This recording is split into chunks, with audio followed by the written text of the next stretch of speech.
Hey everyone, welcome to the 1 p.m. draw at Nutmeg Curling Club for the Blazing Leaves Men's Cash Spiel. We've got 3 games out there today at this draw, and there's something on. Am I trying to stay here? There's something on the line in all 3 games. So on sheet A we have Team Coburn versus Team Imes. Team Imes has already clinched sheet A. Has clinched their pool, I should say, Pool A, at 2-0 and with the tiebreak situation. But the 2-0 teams, even if they've already clinched their groups, are still fighting for one of the 2 byes to the semifinals, as there'll be 6 teams in the playoffs. So they'll want to go 3-0 and have a good last shot draw tiebreaker to have the best chance possible. It's the same situation on sheet C, where Team Kwan from Nutmeg Curling Club is 2-0, playing against Team Mooney, who's 0-2 right now. Robert's team has already won Group B because of the tiebreak situation again, but would like to go 3-0 to improve their chance of getting one of those 2 first-round byes in the playoffs. And our feature game on sheet B, and we will move around to everything so you can see a bit of everything, but the feature game on sheet B has Team Dunnam playing Team Glessner. Both of these teams are 1-1. The winner will go to the playoffs, and the loser will be eliminated. So very big game for both sides on sheet B. This is the 6 of 7 round-robin draws this weekend. There is a potential tiebreak draw tonight as well. Only one group, Group C, has the potential for a tiebreak still. And then the playoffs will start at 9 a.m. tomorrow morning.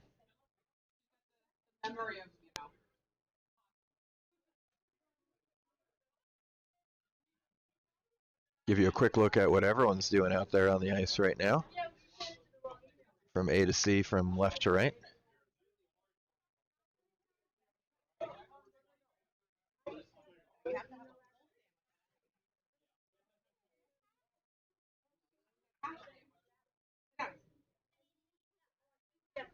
Yeah, you want the jelly or you want the strawberry? Grape. Okay.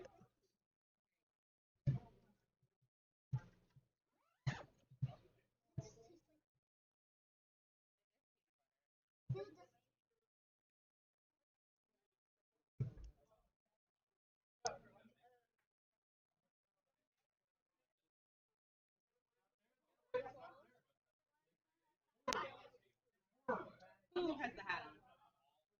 Oh, this is Don. Don and Mommy used to curl also with the man. Yeah, we're watching John and Sean and Don and Robert. I'm sorry. Hello, Chuck. Chuck Owens is in our warm room, gracing our presence.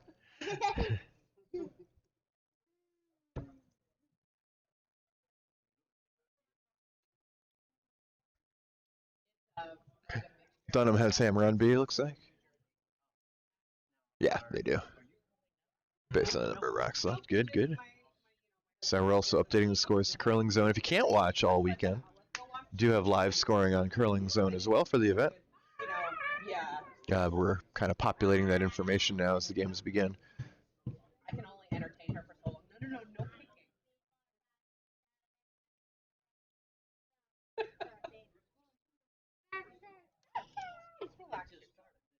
Yeah, just started at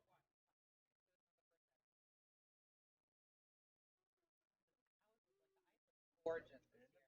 I watched the pictures go up as they were doing it, and I thought, wow, that is.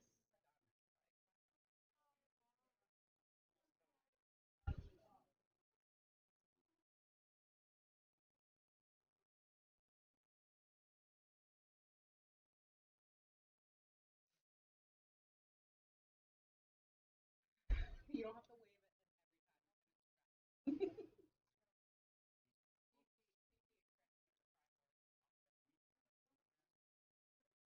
Bring any French fries. So in our key game there on sheet B, Glessner sitting 1 but open. Team Dunham looking to make a hit here, roll behind cover either way, and be in position to potentially score a big end. No roll, they did make the hit and are sitting 2. never know what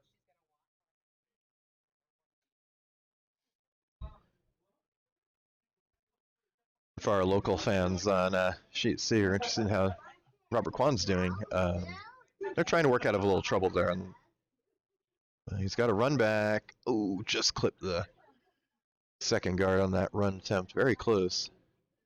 They're trying to clear out the center after things got a little jammed up to start the end.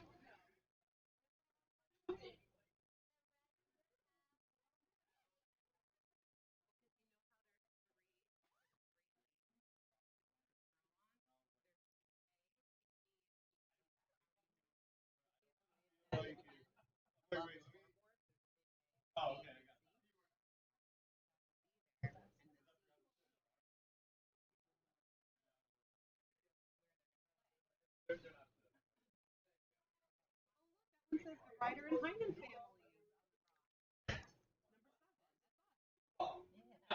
That's that. Isn't that cool? I know.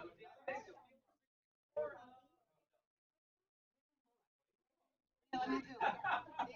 Writer and Hyman family.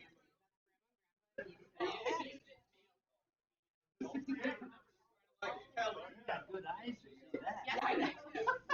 I was like, well, I used to be on the yellow. My parents used to be on red, so I was looking to see what was there.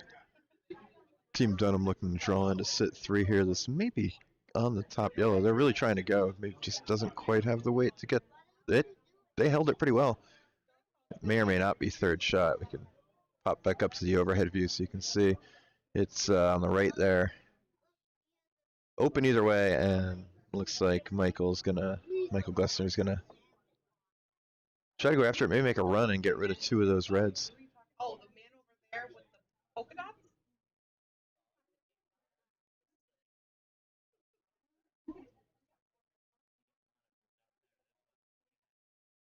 Oh, that's awesome. Yeah, one of our new improvements this year is we added on-ice monitors to both ends so that the front end can look down and look right up at the monitor above the, there's one above the warm room wall, one on the scoreboard wall. You can actually see them on screen there. Gives them a better view of the house on the far end. Hopefully stop some of the walking up and down. But it also helps talk about shots, of course, when we're getting in the hack and can talk to the sweepers about what the shot is by referencing the monitor. Run attempt there by Glessner. He's going to get 1 out and the rub. Got 2 out. Nice double there from Mike Glessner.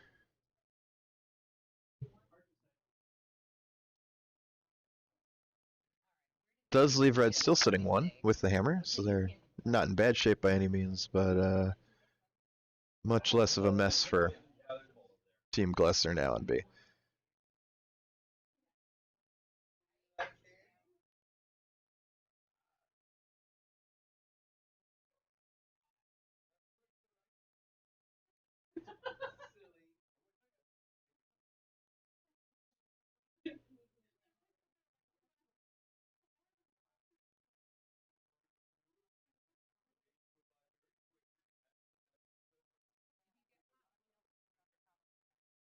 Oh, Mike, it's left. Mike, it's left.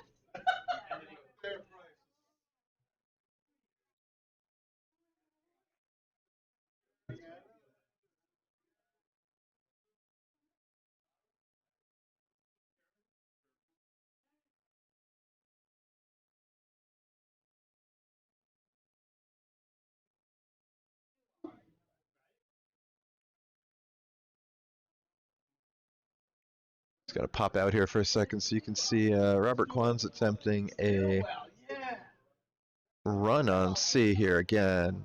Still trying to clear out that middle. It's been clogged up since the beginning of the end with Team Mooney having a guarded rock on the back 4 for quite a while now. Looks like it might be just a bit tight, but it will clear the guard. Meanwhile, Team Dunnam successfully guards their counter. May have been trying to come into the rings. I didn't catch the call. Not the worst way to set up for two, though, because they are sitting one guarded now, and Mike will have to make a tough shot to outcount them and be guarded. Or something downweight to maybe hit the red rock. That's also possible.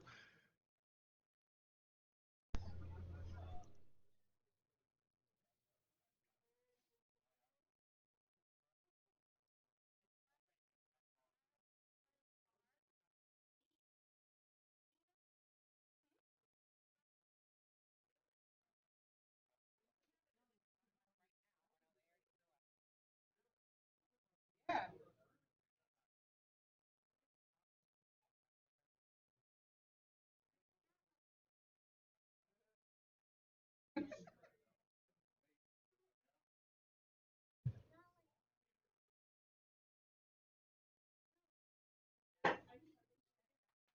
Run C. Guard attempt does crash, but leaves most of the rock there. Yeah, Robert will have about 3/4 of that rock probably, and we'll probably be trying to blank anyway, so he's going to try to hit half a rock or less and come out. Glessner did opt to play the hit here on B. Needs to just sneak by this guard, maybe curl up a little. I think he's got it. Heck of a shot there from Michael Glessner. Leaves yellow sitting 3, and red's only shot is to draw for 1. So we're going to see a draw for 1 from Team Dunnam here.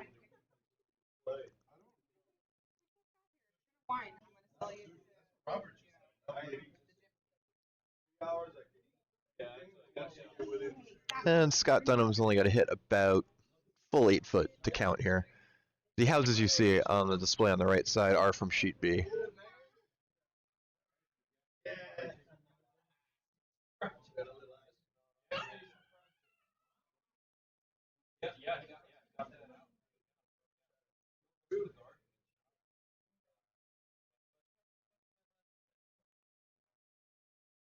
Sweeping hard here on C, trying to get by the guard. It looks like it might just clip the guard, and did. Thankfully did not spin a yellow in. It will be a steal of 1 on C for Mark Mooney's team.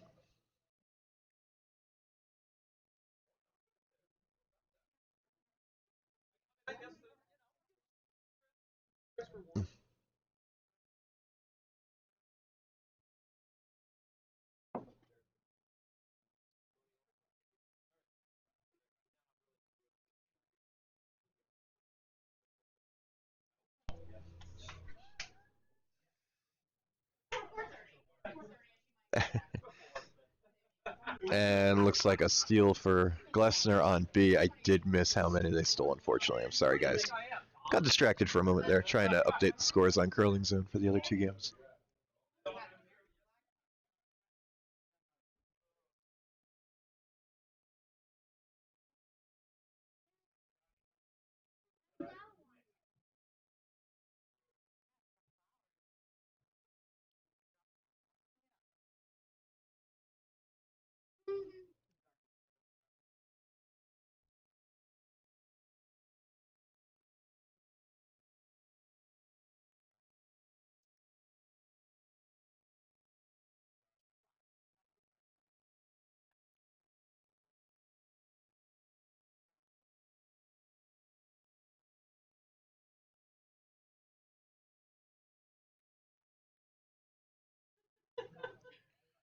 With Glessner having come into the house, it looks like Dunnam is opting to set up a corner guard, play an aggressive second end, try to score their deuce or more.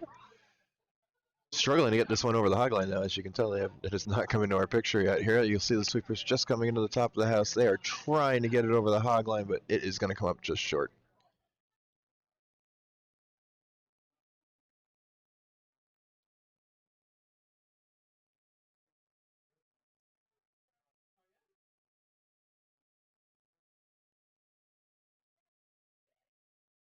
And it was a seal of 1 for Glessner. That's what I thought. It's Team Glessner with a 1-0 lead after 1.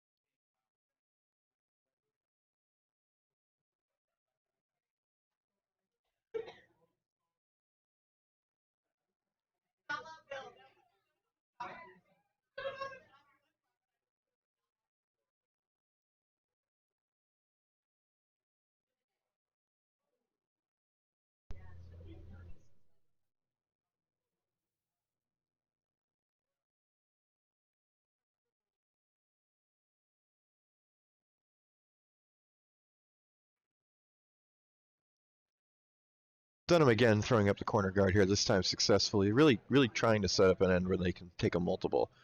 You could, it's early enough in the game, you could certainly have doubled the Yellowstones, knowing you're probably playing for a blank at that point.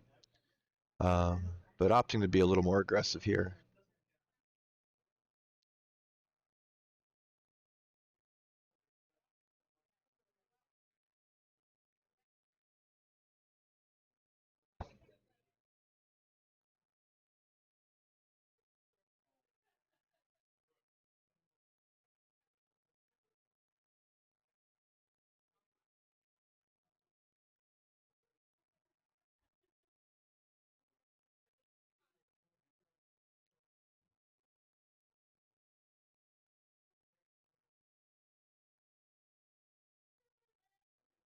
I'm gonna step away for a moment, but with the all the action on the sheets coming towards us, I am just gonna throw that view up there. There's the warm room view, um, and that's still A, B, and C from left to right. We do have the cameras mirrored for the ones coming home. So watch, and we'll be back in a few minutes with more commentary.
Okay, welcome back to our coverage of the Blazing Leaves Bonspiel here at Nutmeg Curling Club. We are in the second end in all three games, actually, it looks like, as I was away. We just wrapped up the second end on sheet A. I don't know what the score is over there now. I apologize. That's incorrect. I looked at the monitor and not out on the ice. It's just that there's a blank house on one of the houses. That's sheet C on the monitor over there on your right.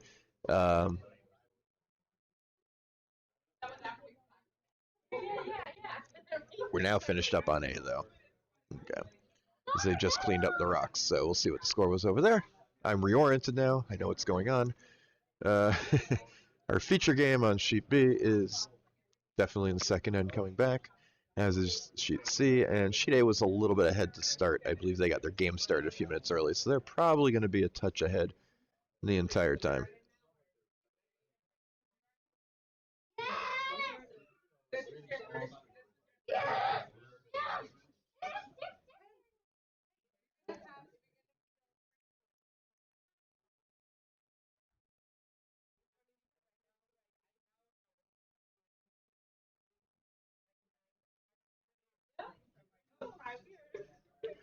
Our feature sheet here, just the one Dunnam rock in the back of the house, but unfortunately, on an attempt to get at it, Michael Glessner pushed in a second Dunnam rock. So that was the first of the skip rocks. Dunnam now sitting 2, getting ready to throw their first skip rock.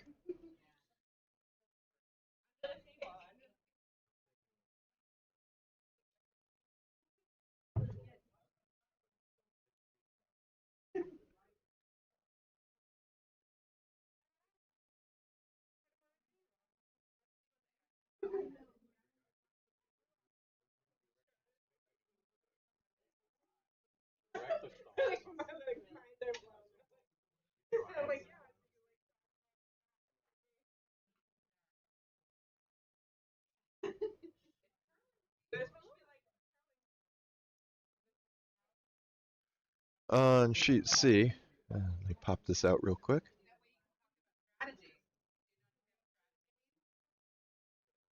On sheet C over there on your right, Robert Kwan looking to make this open hit.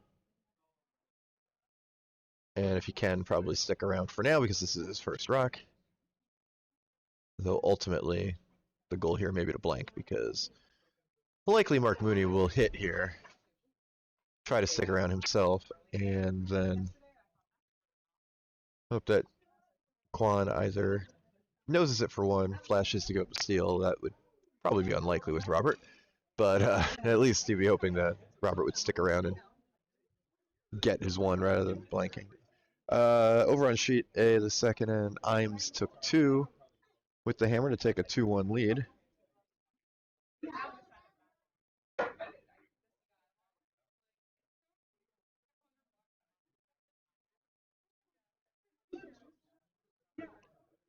I'll give you another look at the house in our feature game on B. Dunnam drew right to the pin, really, and Glessner looking at his options for getting out of this end without giving up a big number. Now, I think he might be looking at playing the in-off here, the in-off double from the outside. Not a bad option because if you don't get quite the roll, if you're like hit it a little too thick, you might roll undercover and second shot anyway, which is not terrible at all. You're welcome to hop on, Mike, if you want. Okay. Mike Hope informing us he may be part of the commentary team a little later on in the what a treat that would be for all of us.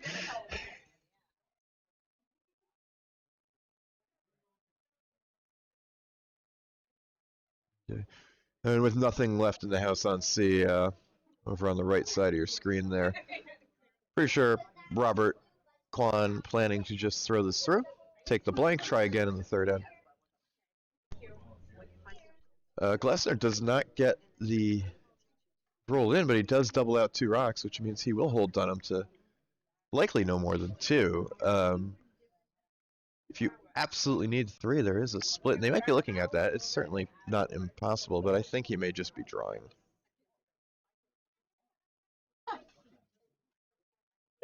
For his deuce.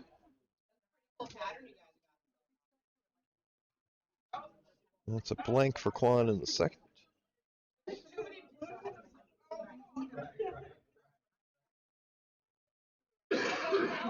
It's that 1-0 Mooney heading to the third on sheet C. Based on the line, I have to assume Dunnam is playing just the draw for 2. It's not impossible that he's going for a hard split. No, this is just the draw.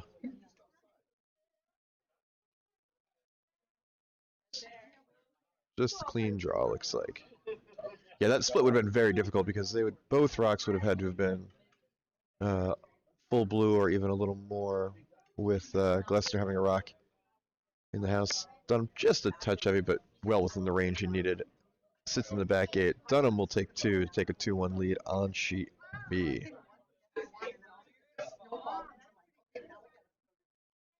So still a good result for Dunnam, but some nice work on Glessner's last shot to limit the damage and hold Dunnam to a reasonable number there.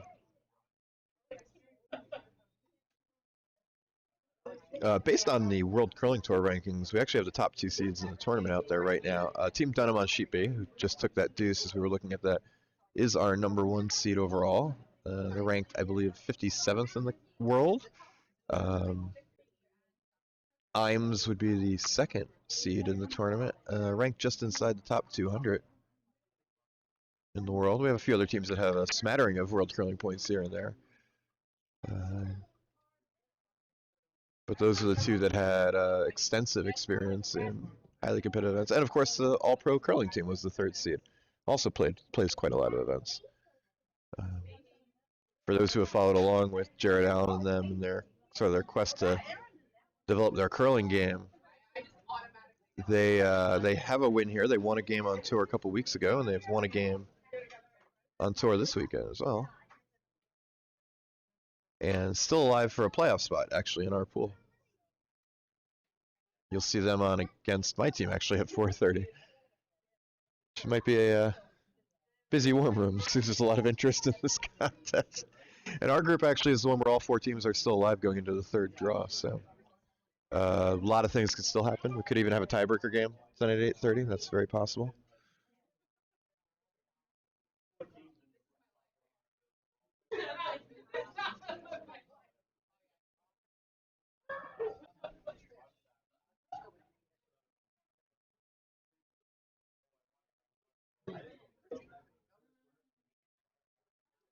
Okay, all 3 games going back towards the far end here.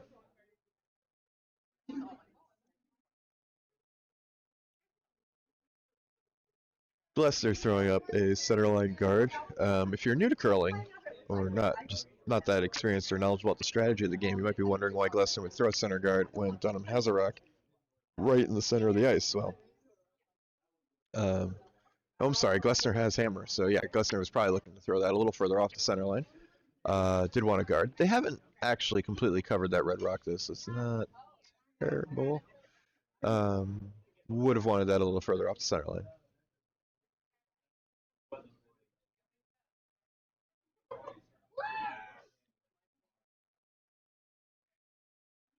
It's like Dunnam happy to wrap another one around the guard. Going to the top of the rings here and sit 1-2, both not very easy to get at. And if we even zoom in a little bit on that house, you can see that that second one curled just maybe another inch in the first one, so it's even more buried. Probably about half buried around that yellow guard. Makes it difficult. And Glessner, yeah, no, not wanting to keep that center guard up while he has hammer. Generally with hammer, you'd like to keep the center of the house open and available to you, keep the scoring area as big as possible. So when you have a center guard and the other team is wrapped 2 behind there, obviously you do not have much area in which to score. and fix it. They're playing the run here. Just missed, but did peel off the guard and leave potentially a corner guard they can use later in the end.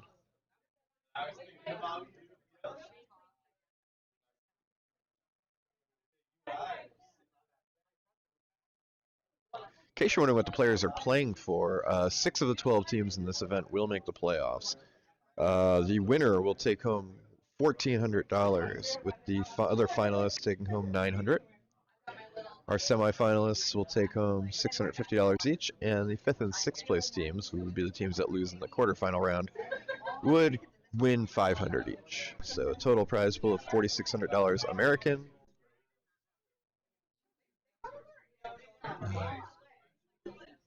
Split among those 6 playoff teams.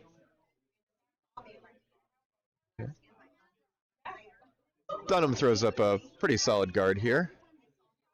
Certainly good enough that, yeah, Michael's just going to try to peel this off. Of course, you could play a run here also. You do risk just maybe replacing one of the ones in the house and leaving a center guard, which would be a terrible result. So I think that's why it looks like he's opting maybe for the straight peel. But if you get a run where you eliminate 2 rocks, that's pretty good. If you can hit a little bit on the right side of that top rock, you could leave a corner guard. It looks like it's just going to be a little too much and get a straight peel, though. Okay. We could see this for the next few rocks back and forth. Dunnam very likely to put up another guard.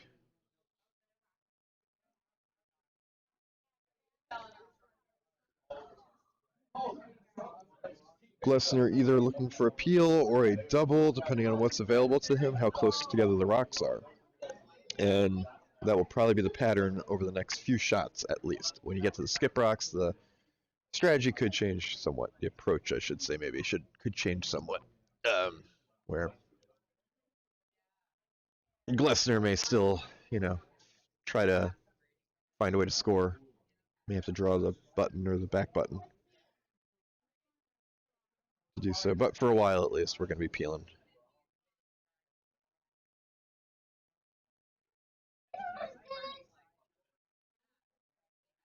Another fairly clean end here on sheet C, as Kwan started with the hammer, still looking to score, down 1-0.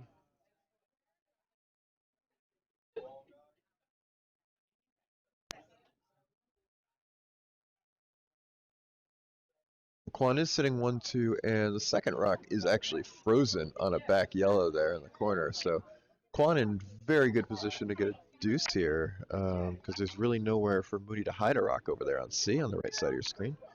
And also not easy to get rid of the Kwan counter even if they make a mistake. So it would either take a great shot or probably a couple misses by Kwan not to have a deuce set up here for most of the end. And take a quick look in on, give you the scoreboard houses. And you can kind of see there, hard to see without the overhead. I just want to highlight the far C camera. So you can see that there is a red rock there frozen to a yellow, and if this sticks around, which did go a little far, hard to say who's second from the overhead. The angle's not great. Looks like they're both looking at it, so it must be fairly close.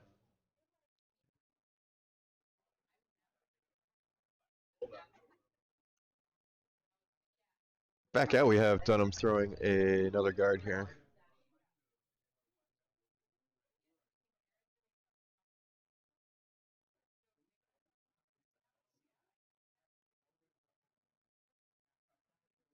And really a steal setting up pretty well here for the Dunnam team on B.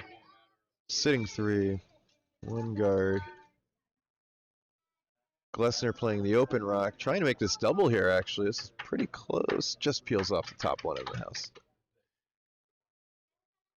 So Dunnam with 2 buried rocks here.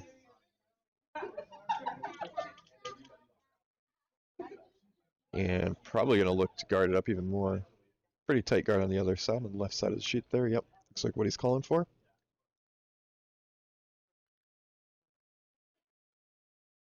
Yeah, the French fries. I mean,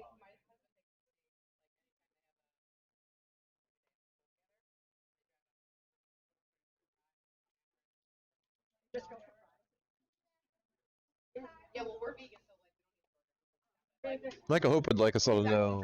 Let's go Rangers. He's it's awesome.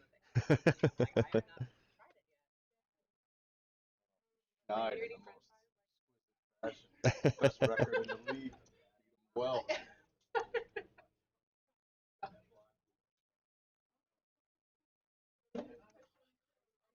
Apologies, I've been mostly focusing on the games in B and C. I did not see what the score was in A, but I'll give you an update as soon as they hang it.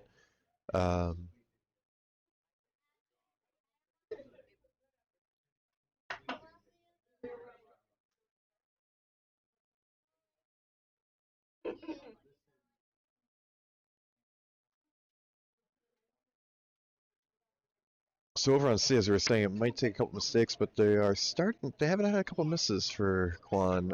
He's still sitting one. It still has a lot of backing back there. Mark looks like rather than try to just blast it, which may not even work because he has another yellow catcher. If you were trying to blast the outside of that red rock in the back right house, going to try to draw down to it. Freeze his own rock in there, which would be a very good force rock.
All right, yeah, Dunnam's still in control of the house here on sheet B in the second end. We come back to show you the house overhead views there. Tough for Glessner to work his way out of this. He's got 2 shots left. He can try a run, which is looks like what they're pointing at now. Try to get rid of 2 or 3 rocks here and really clean things up. The other option would be trying to draw around to the top of the button, but that's a really tight draw. And even if you skinnied the guard, don't know if you get there to count. You could certainly draw to be second, because you could definitely get to the edge of the button. I don't know if you could get enough of the button to actually outcount them and score. I think that was a score 1 for Imes in the third, a steal of 1 on sheet A. As they're coming home to play the fourth end, back towards the warm room. And you'll see that in the upper left, up the upper left of your screen.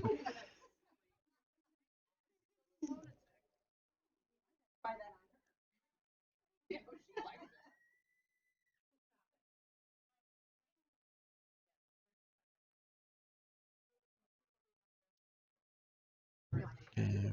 Robert now sitting 2 on sheet C on the right over there. The right of the bottom 3 house view. Not easy to force at this point. The most important thing for Mooney here on his last rock is going to be to make sure they make the hit. Leave it somewhere where ideally Robert has to hit and stick to get his deuce. And if you can roll just right to the perfect spot, or even I think maybe the nose would do it where it's, if you hit and stick, you would maybe not even be one, so it might have to be hitting a little bit of roll to get your deuce.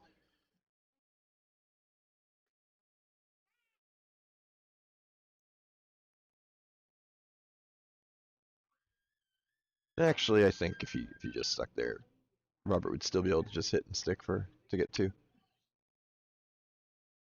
So they're going to look to roll in a bit here, I think. Off the hit.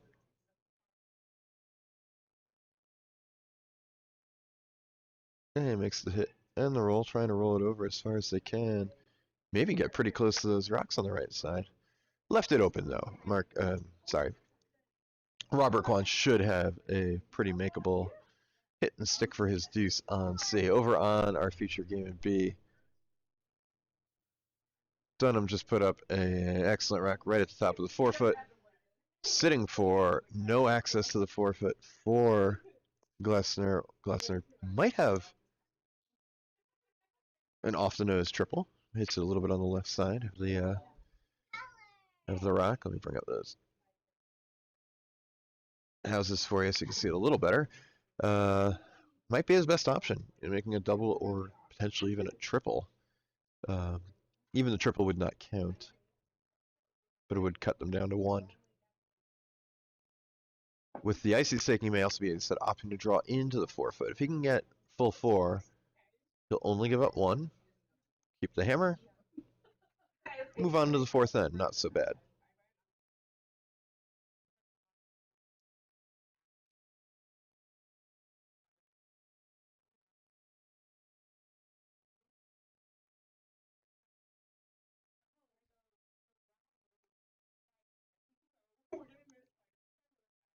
Oh, and Robert hits and spills and jams it. That might be 1 yellow. That was the last rock. They probably have to move the other yellow out of the. They carefully just pull the other yellow back. If they're not sure, they can measure.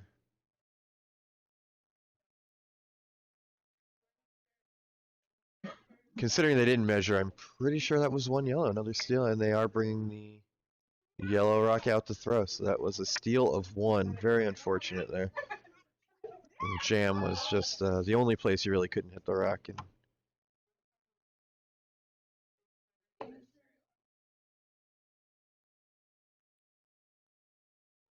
so Mooney seals 1 to take a 2-0 lead after 3 ends. In a pretty tightly played game. Roberts had opportunities to score 1 or 2, but not a ton of points. Mooney's had opportunities to steal and has, but only 1 at a time. So 2-0 after 3 ends. Good game. It looked like Team Kwan had a little chat probably just to say that not a big deal. Giving up 2 points in 3 ends is plenty of time. It's hard to even call it a comeback at this point. There's plenty of time in the game left. The game, nothing is decided at this point. All right, I will keep the camera on here for this final shot from Glessner. He went away from the draw that he was looking at. He is now playing what looks to be for the double or triple. Cut right to that for you. He's going to make contact with nothing. Oh, just slipped by and gives up a steal of 4 for Dunnam. Just a little wide. Didn't make contact. Gives up 4. That'll make it 6-1 Dunnam after 3 ends.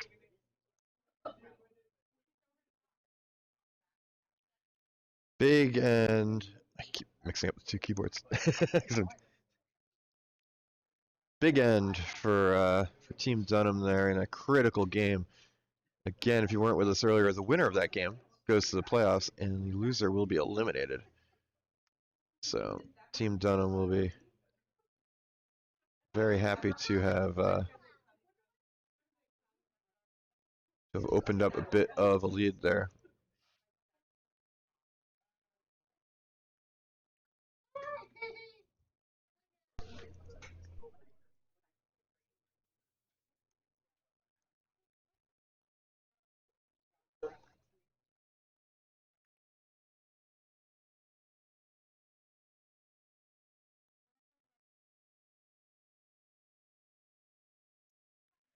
And due to the tiebreak situation, Team Dunnam can't win the group, but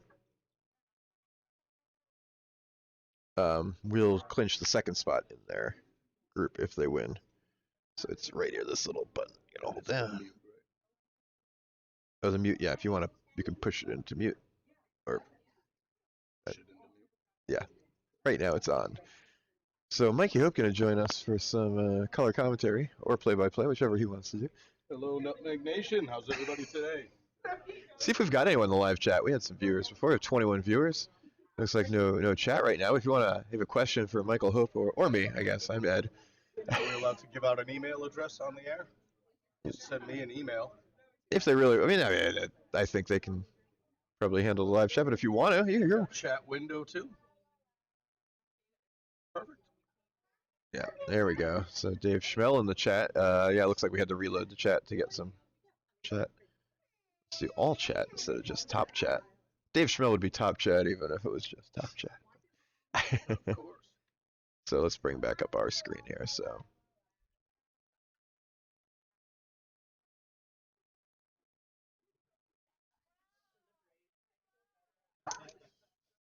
So in our big critical game on sheet B, we have a bit of a widening there. The lead is prohibitive now for Dunnam, up 5, 6-1 after 3, and that steals, particularly playing a competitive team at that level where they all hit very well. Very hard to build big ends once they know they have a big lead. So, but they do still have 5 ends left. Certainly still a game, especially if you get your deuce here. You get your deuce here, and then you get to work stealing, and you can get back in the game. And over on sheet A, what have we got going on there, Ed?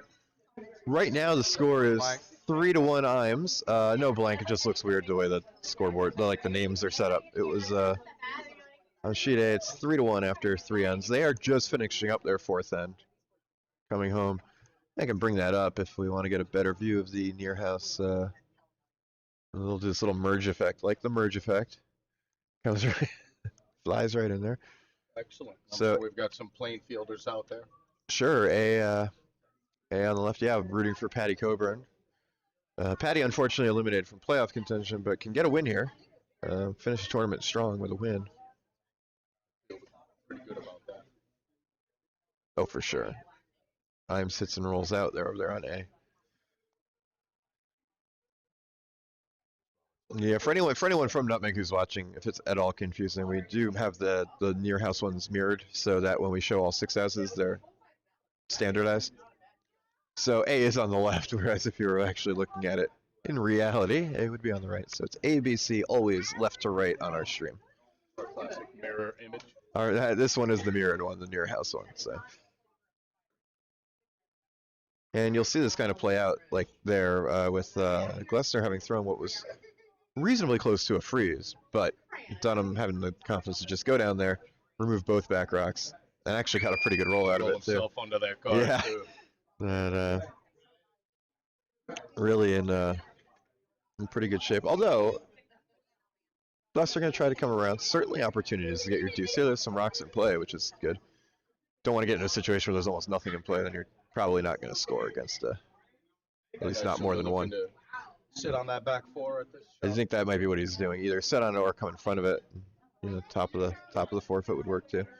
This looks a little toasty. It's gonna give it movement if it gets to it. Well, it's cutting late. It might just wicket. Nope. Yeah. If it caught anything at all, it wasn't enough to slow it down. I don't think it moved. Sheet C Mooney really building a bit of a house here. Sitting 3.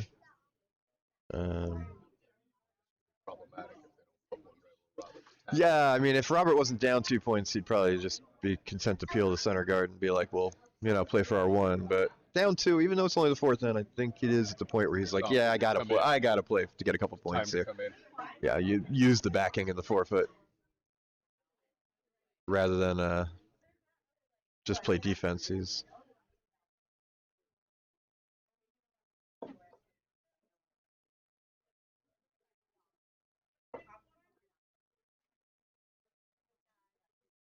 I'm sure it's been mentioned before. It popped in as probably about the most famous and prolific draw in Nutmeg history coming up in a couple hours.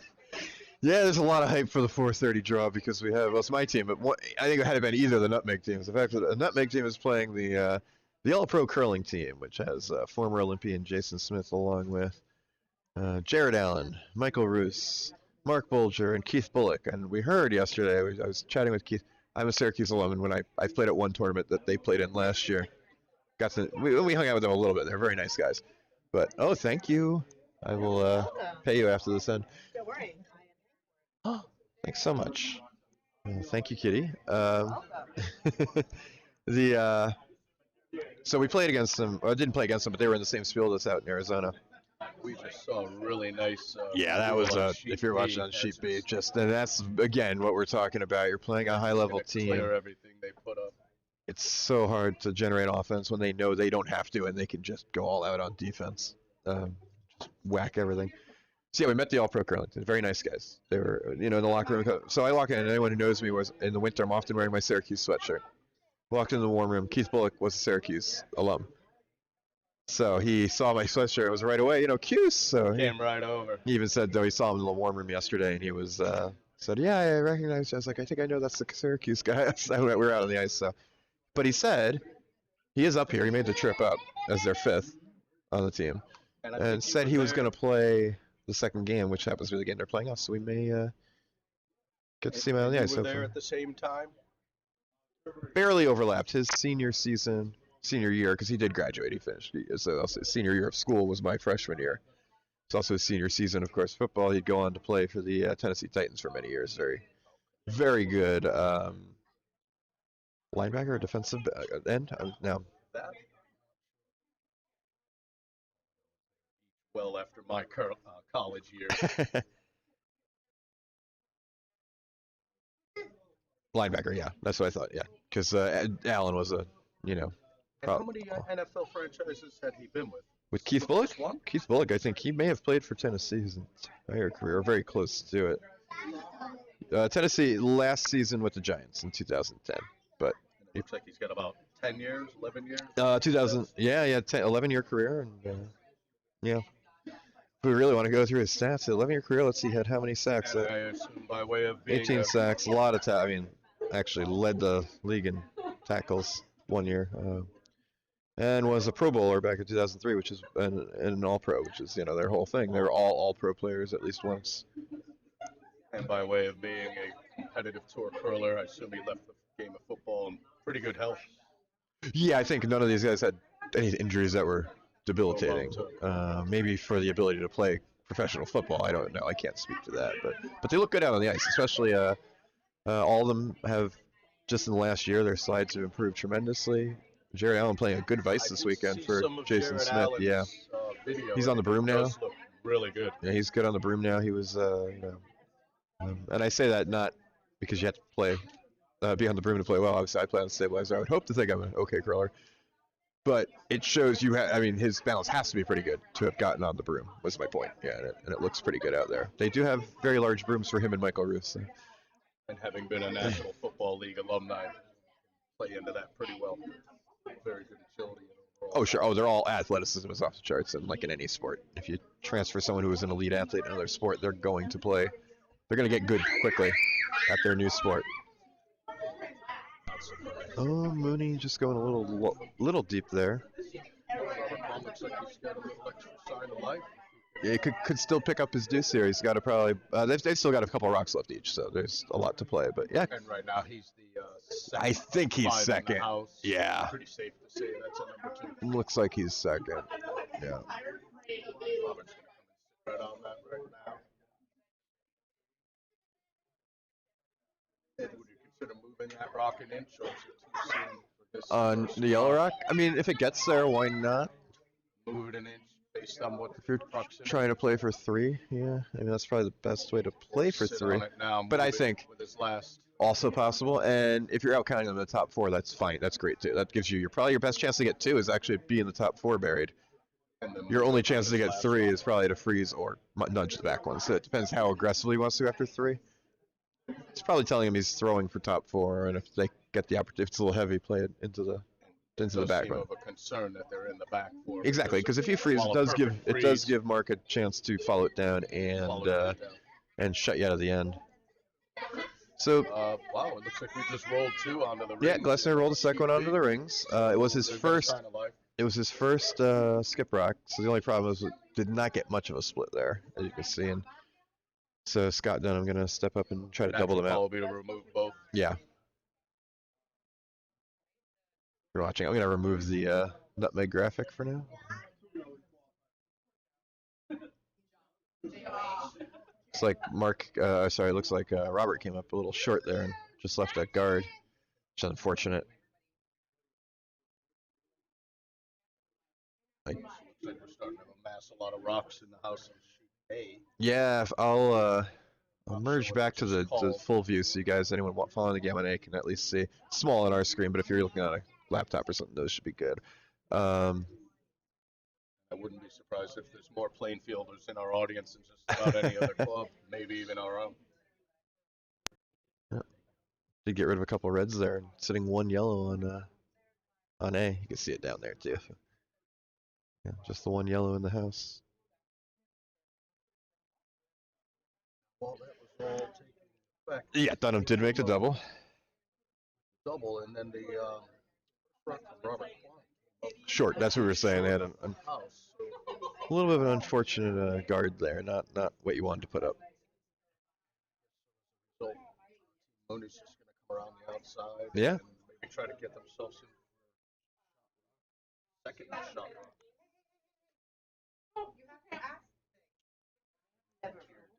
Robert.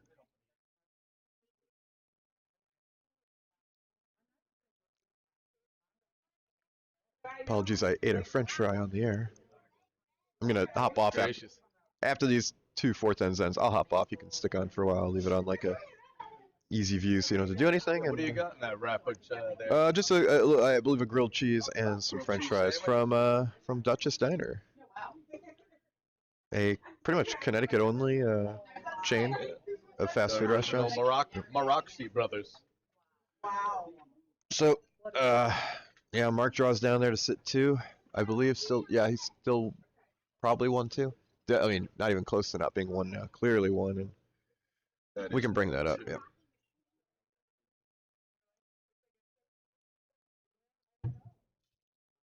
For all you aspiring skips out there, this is absolutely what Hammer is all about. Down a couple, you're still in this match. Sorry, near C is what I want.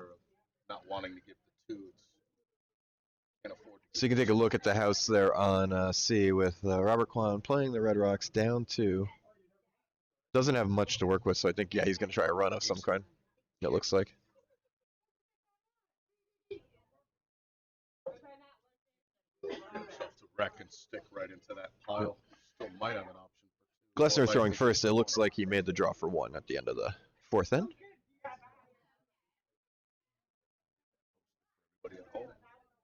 Yeah, I believe that. I mean, yeah, he only had 1 rock left and he scored, so I'm going to say he scored 1 even though I did not see it live. What have we got going on for the time? There's no actual timing. The organizers do retain the right if there's real slow play that's holding up the event or something to start talking to putting clocks. Yeah. But we've had no issues. Games have been moving along. Every draw started on time or a few minutes early if teams were ready to go. We'll leave this overhead here as let me actually do this real quick. Gonna pop out to sheet C so you can see the other game, but also see the C overhead there.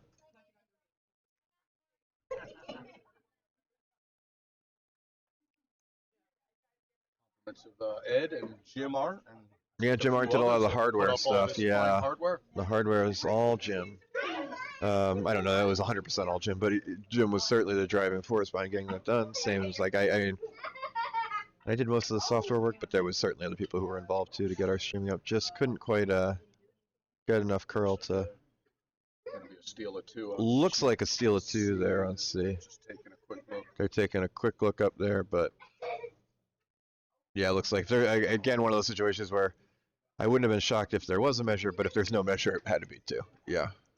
I don't know if you picked up on this, Ed, on the last Dunnam Stone, rock timer dragging on the ice. I personally wouldn't be able to curl like that. They don't even know it's there. Probably not. No. I'm seated, and we'll see on this last stone. I think that the watch was actually dragging on the ice.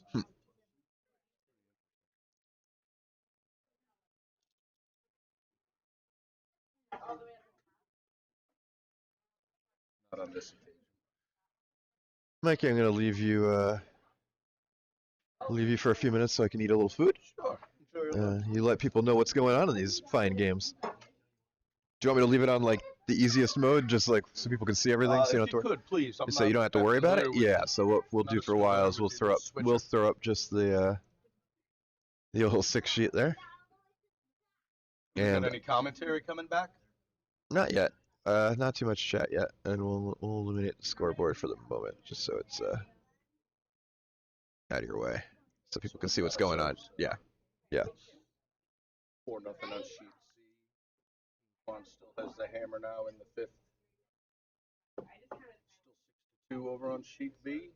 Yeah, I believe that is 6-2. I want to see them before I update on Curling Zone. I want to see them actually put it up, but yeah,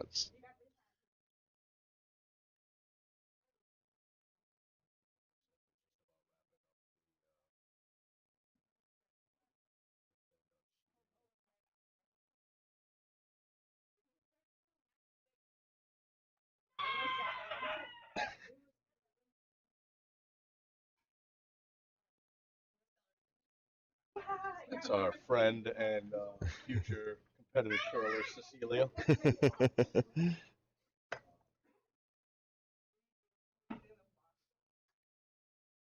saw that video?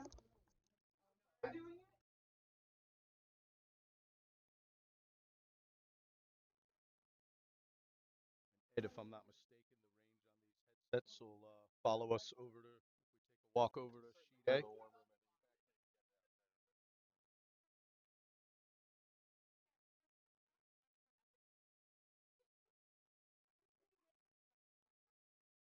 Robert Kwan's got one in the rings on the top 12. Asking Sean Main to just cover it up.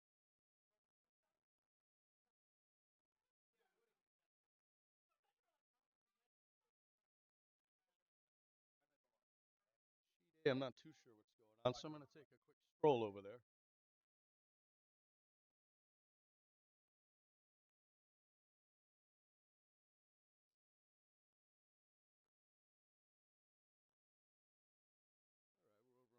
Hey, I'm going to say hello to Barbara and Bob Baroni.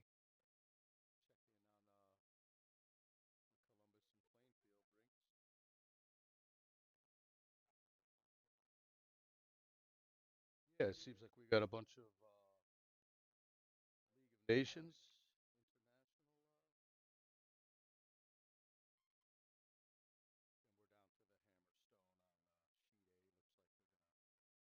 international. Play themselves a clean hit to take the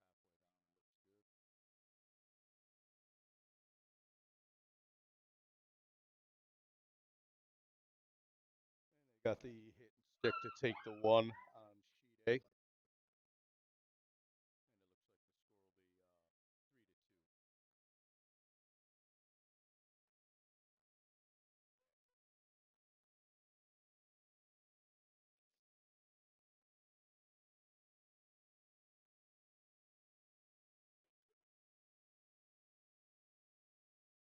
Jonathan Gibbons in the hack on sheet C. I might have something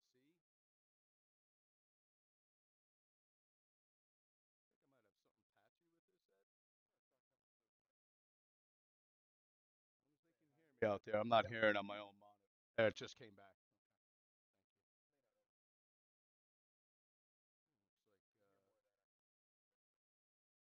Sean Main and Don Malner are sweeping that in. Guard up top left itself right on the center line.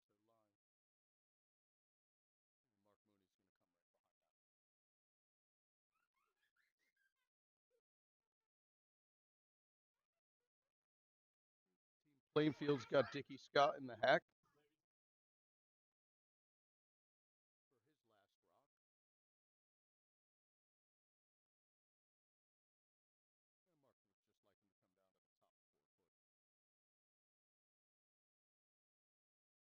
Rare moment. I don't think I've ever seen Ivo Petrov sweep.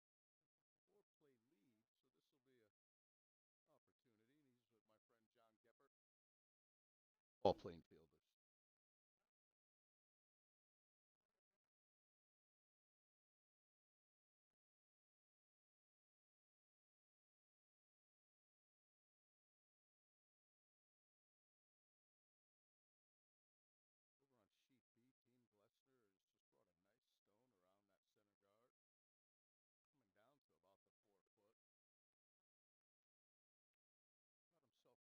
top button with a really nice finish.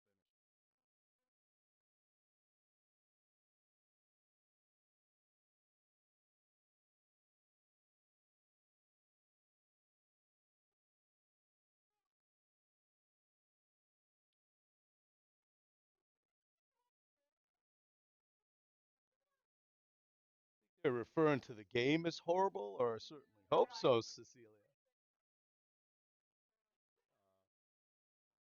I think this is something most curling clubs know of. It's a game called hooky.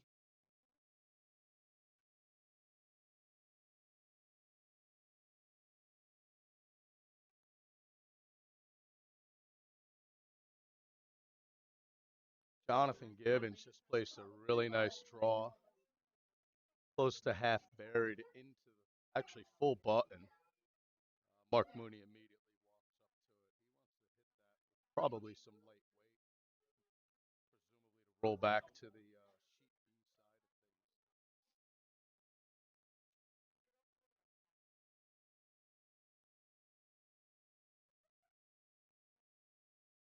Meanwhile, on a red has just placed up a nice center guard to cover their stone that's in the full top 8. Jonathan Gibbons comes down to take a peek at where he just put that stone.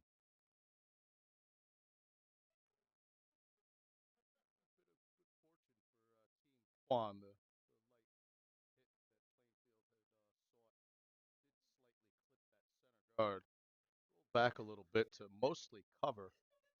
Robert Kwan's going to give it a look. And he's actually going to remove that yellow stone that Plainfield just placed into the 12-foot. Brooke Malner in the hack for his first stone. For those that don't know, and a lot of people don't, Don Malner formerly held and may still hold his professional golfing status. He's a club pro, former professional instructor, and he's actually played at St. Andrews quite a few times.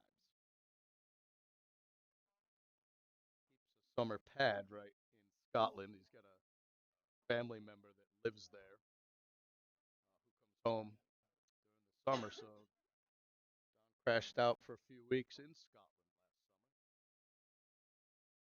that Plainfield stone, unfortunately did roll it into 8 foot. Took the shooter to the back 12, which exposed to shot stone. And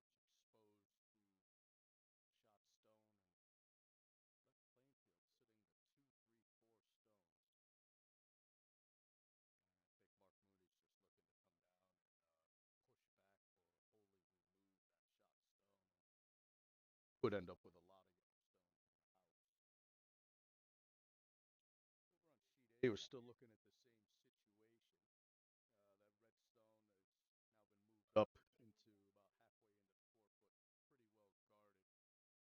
Got Brian Tully in the house. Looks like they're going to try to open that back up.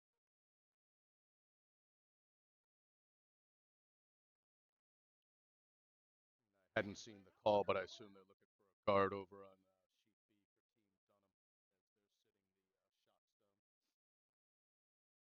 sitting the shot stone.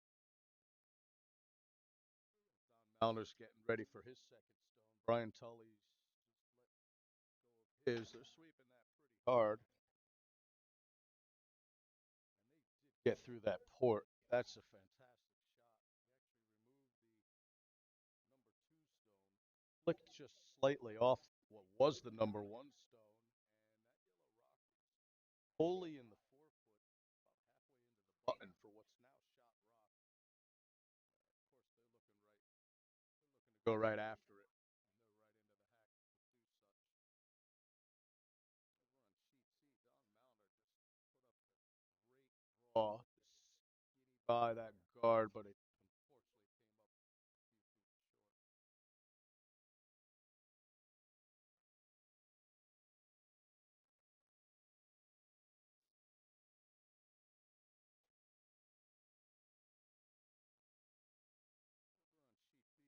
Glessner's come down for their last stone. And I believe they're just trying to get around some of those center guard covers to hopefully count that number one stone. Got to get themselves set up for a steal.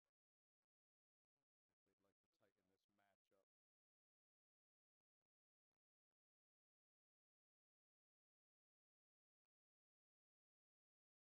match up. We're on sheet A. Craig Doucette's into the hack.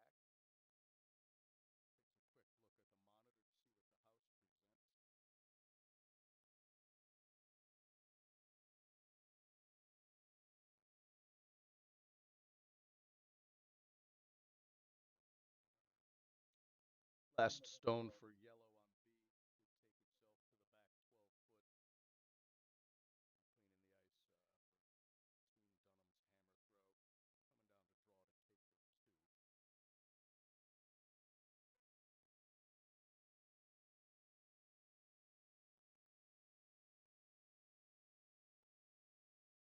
Sets rock took itself to the back 4 foot, just biting the back four. They're counting the first and third stone. Imes is taking a look at those guards, and it looks like they might have start to try to clear that out.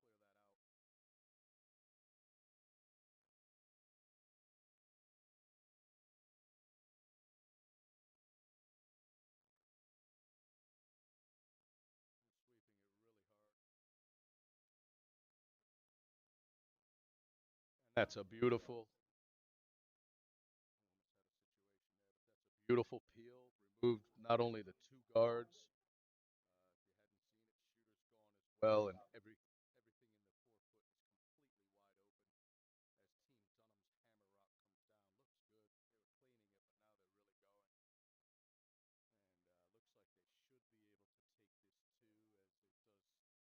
completely wide open as team Dunnam's hammer rock comes down. Looks good. They were cleaning it, but now they're really going. And looks like they should be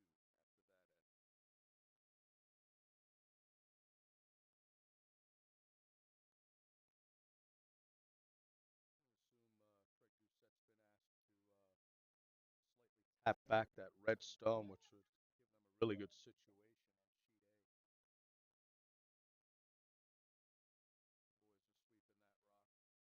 It's coming in really nice.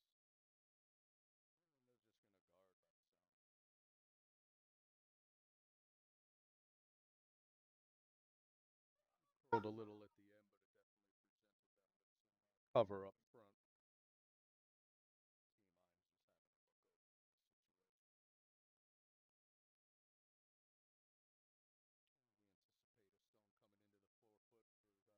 Dunnam.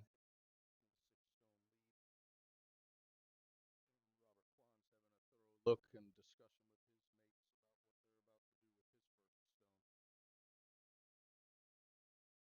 they're about to do with his first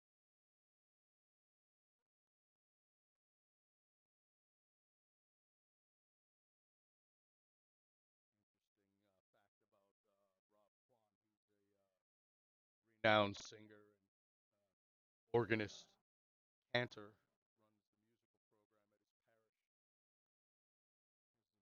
fantastic voice, beautiful keyboard player. He unfortunately has services in the morning.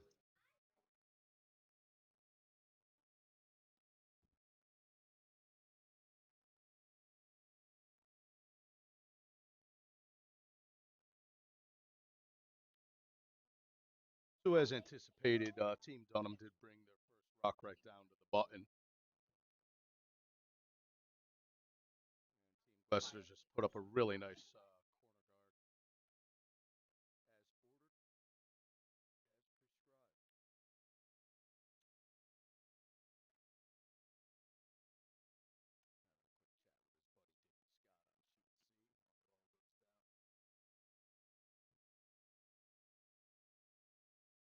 Not only quite a bit of discussion on sheet C, quite a bit of stones, quite a bit of discussion and banter in the warm room as well.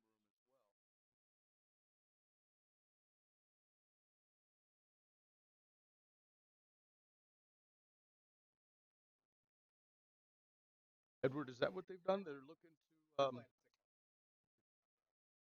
the tick now on sheet C. Are they going at that red stone?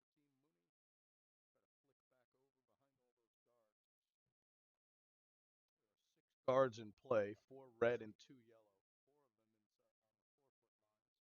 Couple of corners. A lot of stones in play on sheet C. Could become a volatile moment for either team.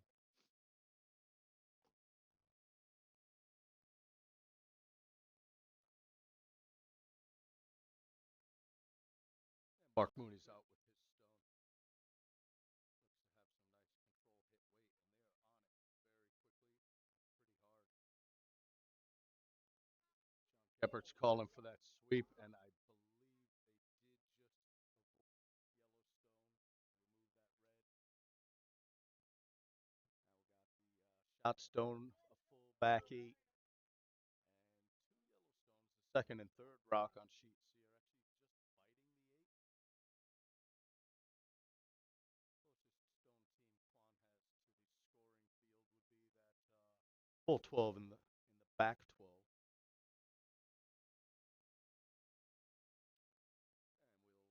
Automatically assume Robert's just going to try to go through that nice wide court to get himself well under cover in presumably the top 4 foot.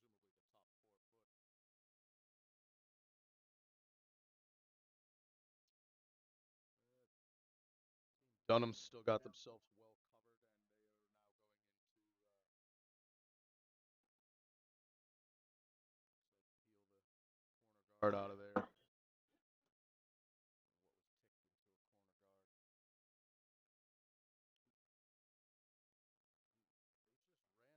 Back.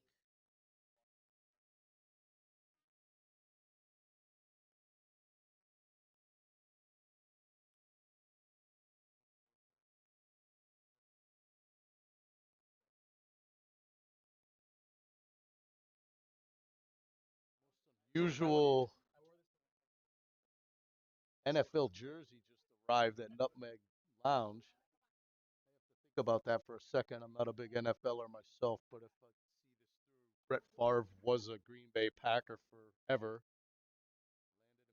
Landed himself on a couple of teams. I think the Jets and then the Vikings for the tail end of his career. And one of our handsome young curlers here has this Minnesota Vikings jersey with a number 4, which I assume was Favre's. But the jersey says anti-Favre. Probably a good thing Brett Favre won't be here today.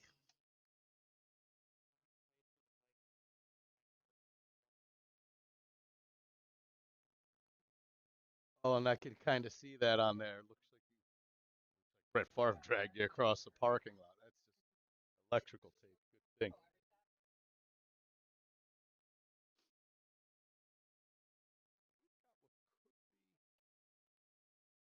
Really big amount of activity on sheet B. There's that stone is on the button with 3 yellow stones trailing in the top of the house. I think Team Dunnam is just looking to clear as much of this yellow granite as able. I expect to see a really high energy shot on this takeout. While over on sheet A, they're doing the exact opposite. They're feathering one down to the 4 foot. Did in fact remove the second and third yellow stone, leaving Team Glessner the option to just come down and try to sit on that now number 1 stone.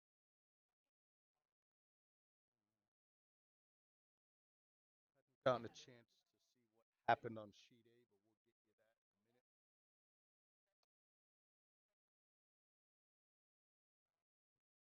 minute.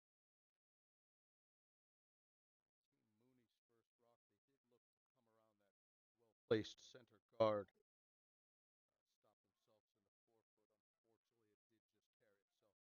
Back of the house. Remains a fighter.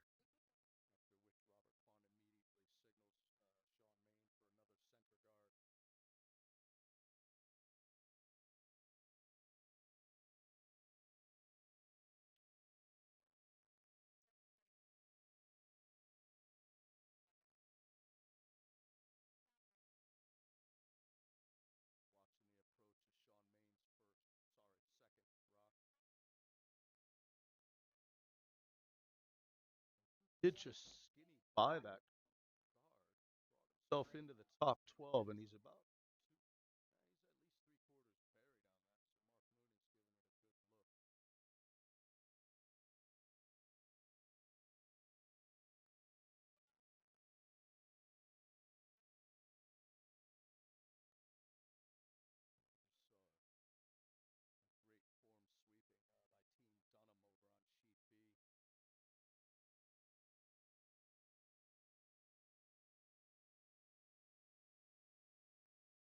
looking to really polish up any one particular.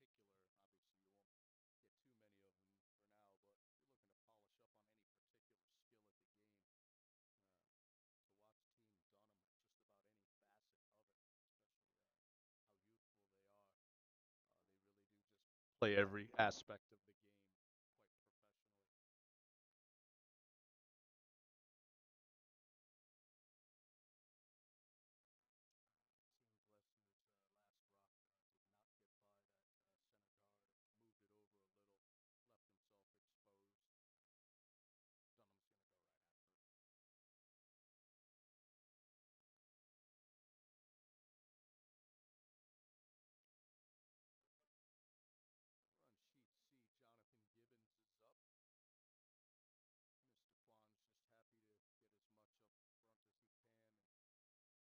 Watched it a good way down the ice, and now giving it a little bit, and it looks like they're going to come down and possibly tap that already number one, put it under cover entirely, possibly setting up a double for Mark Mooney. That he did in fact call for a normal hit weight, pretty tight room, and he's going to try to go after each of those two Redstones in the top 12-foot range.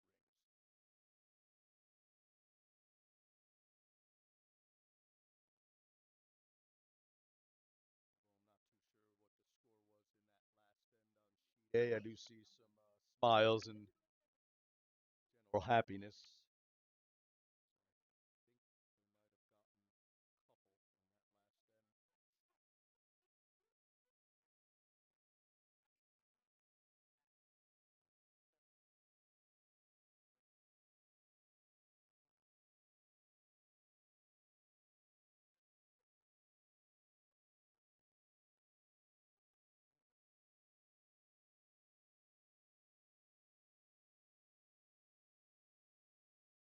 Fights tonight, as in MMA?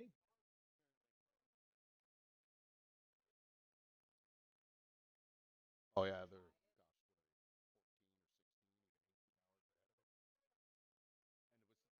Larry MMA. Actually, I'll check that out later.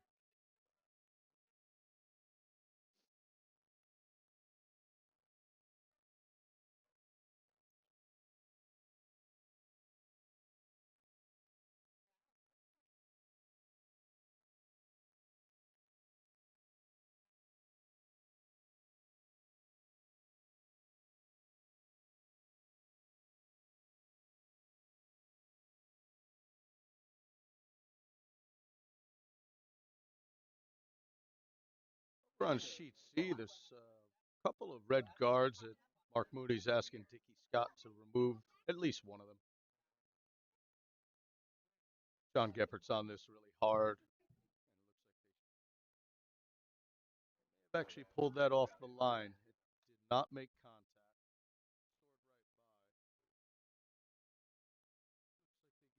Kwan an opportunity to build upon this. The hack is Don Melner.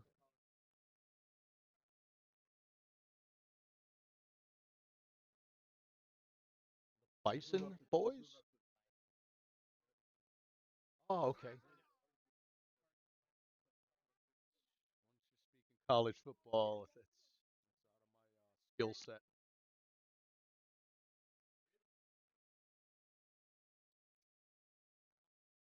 Is that really the team name? The Bisons?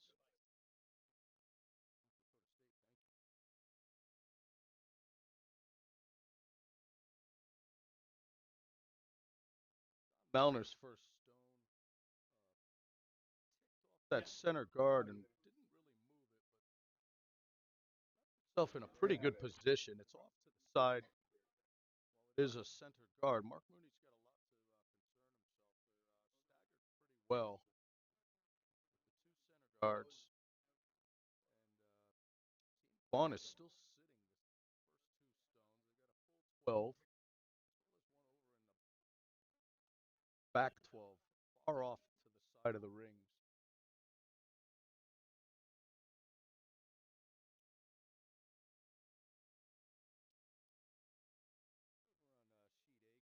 Doucette steps up into the hack with that really fancy looking new pair of curling shoes. I think they're made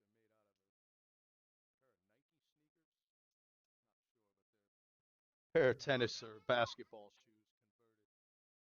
Seems to be the latest craze in.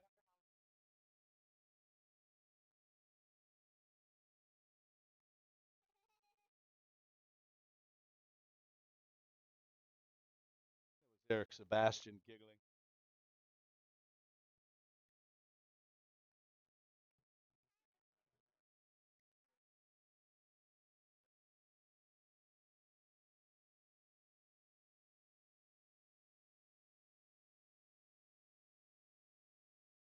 On sheet B, there's starting to be a little bit of a, I don't want to say a concern, but they're certainly focused in on the red rocks off to the side that shouldn't be much of a problem, but they are currently mostly guarding the shot stone of Glessner. And I think they're going to just try to come down and sit right on it and give it a corner freeze.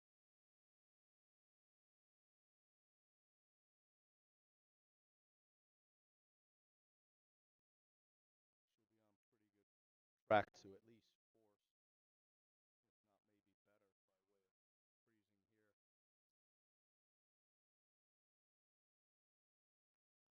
maybe better, by way of freezing here. Not much has changed. Kwan's got a lot of great cover up front. Mark Mooney's giving it a real thorough look. John Geppert's down in the hack waiting for instruction, and yeah, Mark's got to get himself trying to peel both of those red guards.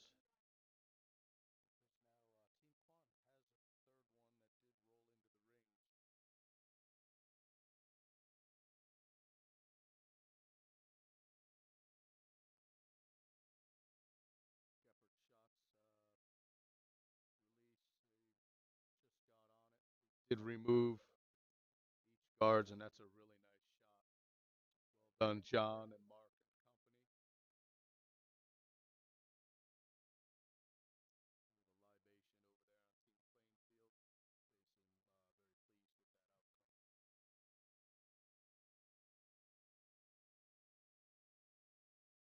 Sean Main's headed down to the house. A little bit of lineup format. Sean's holding the broom and calling the line for Robert Kwan while playing the one position.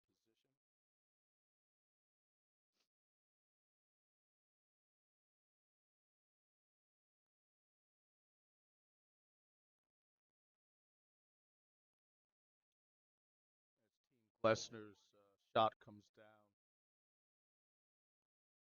sitting the first two stones, and this is very well swept to get them just about a full 8. And yeah, that was hammer. They did take their 2 there to bring it back to a 4-stone deficit. Looking at an 8-4 Dunnam lead after 6 ends.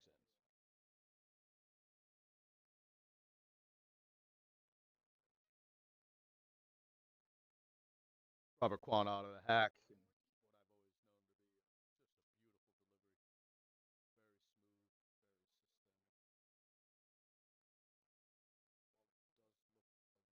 Very smooth, very systemic.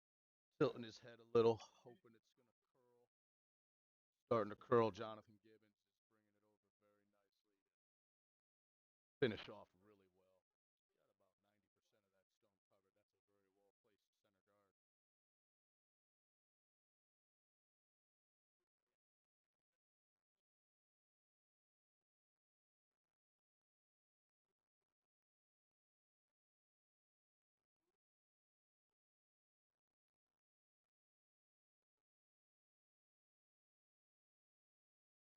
Hey, we got a really tight match. There are a lot of stones around that 4 foot circle. Imes heads down to the hack to presumably try to take those yellow rocks out of the 4 foot. And this is his first.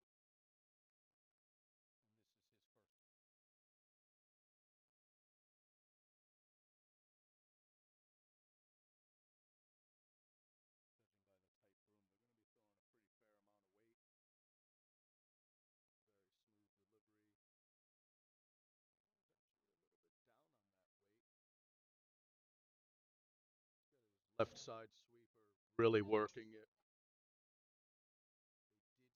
By that guard and remove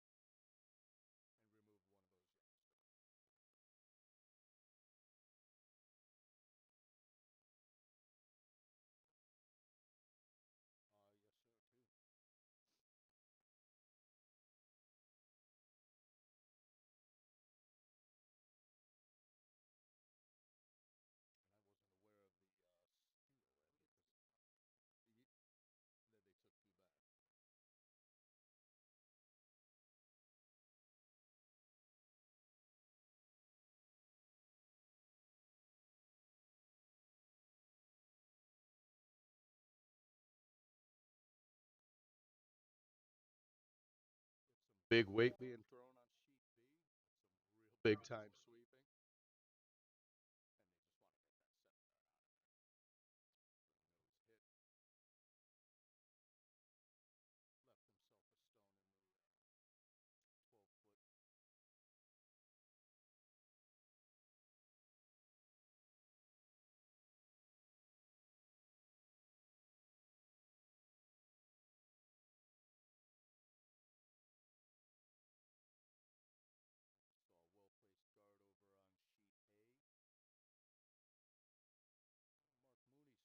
Rock. They're working it well.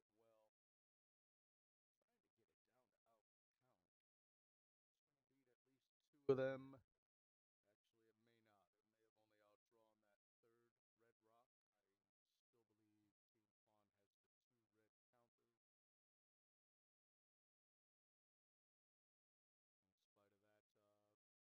Plainfield's happy with that result.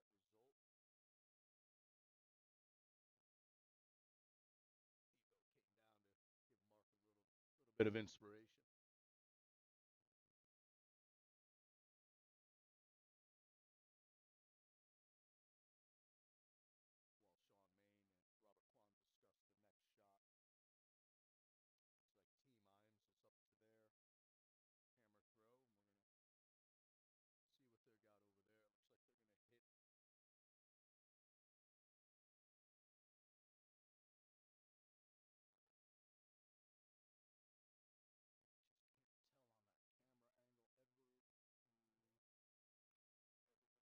Over on sheet A.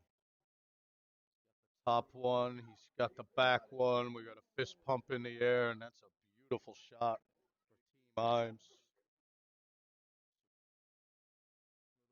Applause. I mean, that was a great shot.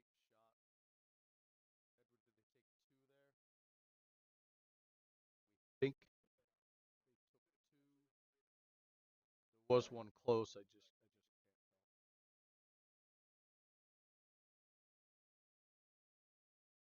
Team Glessner calling for that center guard, being really well swept. Robert Kwan's last rock.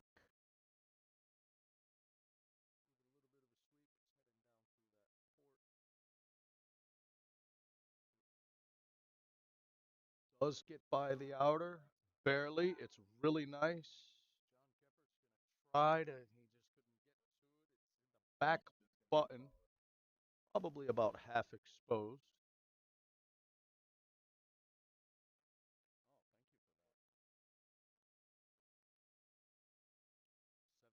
Oh, 7 minutes ago it was cutting it.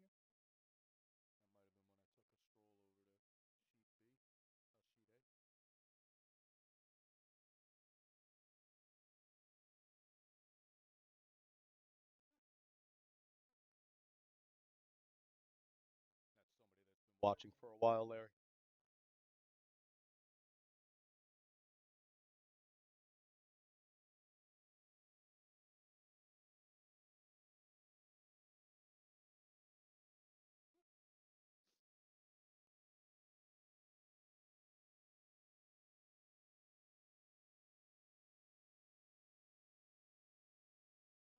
Call is in on sheet C. Mark Mooney heading down for his hammer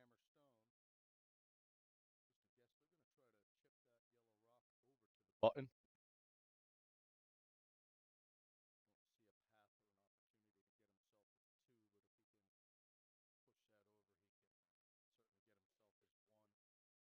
Back to his 4-stone lead.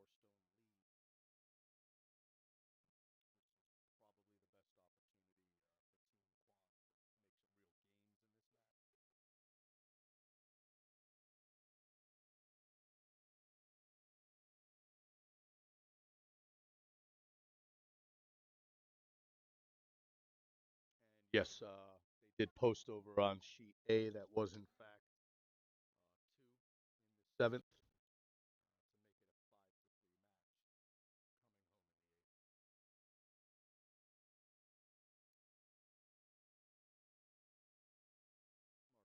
Last stone is just not curling. Did clip that outer guard.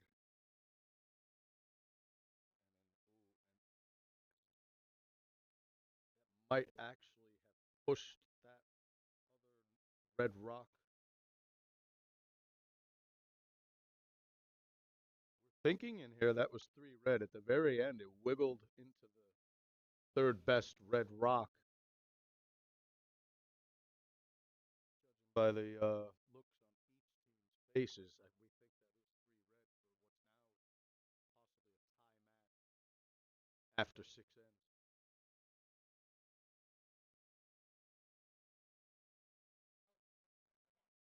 Looks like Ed Simi is back from lunch, and I don't even need to ask. I know Dutchess is always great. No, it was good. Had a nice grilled cheese sandwich and some French fries. It was a lovely lunch. So, I'm not sure if you saw that last shot from Mark Mooney. no, I didn't. He come up shorter. He ticked off that outer guard, rolled toward Red's 3rd best, flicked it at the very end, and I think made it 3rd best, but nobody's posted yet. Sean's headed over there, so It is a that tie was game. 3, in fact. Well, hello, Elizabeth Tully. I saw you before. More impressed. Kathy Brown. No, I'll make my way over there. Imes did take 2 on A, by the way. Take a 2-point lead going into the. Yeah, that's official. That was 3. That was a 3 for Kwan. We're all tied up at 4 on sheet C. 2 ends to play.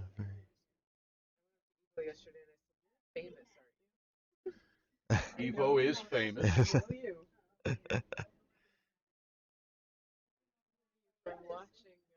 Kathy Brown is famous. Chuck Owens, he's definitely famous. All right.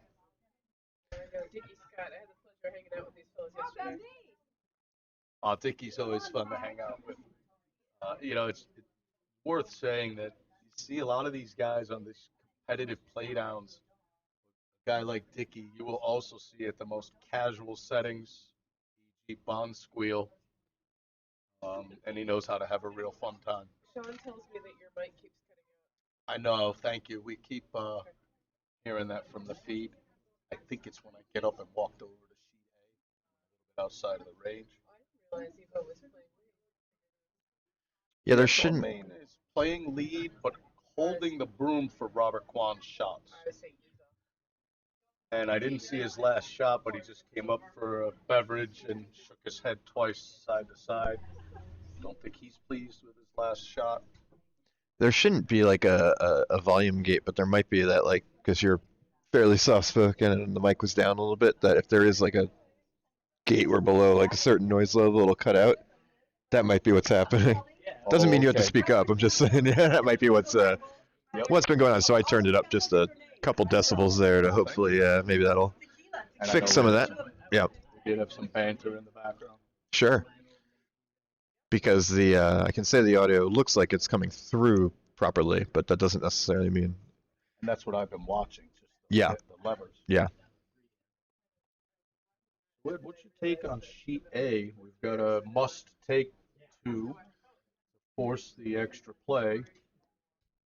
By the way, Yeah, unfortunately, Coburn has a pretty wide open house here. The nice thing is they are sitting 2, and now 1 again. They're not set up badly to get a deuce. It'd be hard for them probably to get 3 unless Hard to there's a get to bad 3. miss, but they that's what I should be thought. able to at least work from where they are if they make their shots, get their deuce, and take their chances in an extra end if they have to. By way of no Yeah, no corner guards or anything to Guards. use. You're basically hoping to just not give up a double or roll out, Make sure you keep your 2 rocks And at all times. Not the easiest way to get a deuce because you can't really afford to make any mistakes because there's no guard to come around and build another deuce. You're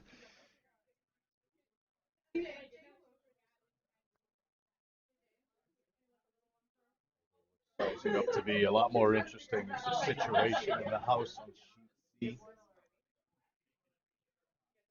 They've got themselves Robert Kwan on the back of the button, sitting 1. third stone, with a pretty fair amount of cover. And looks like it's handshakes on B.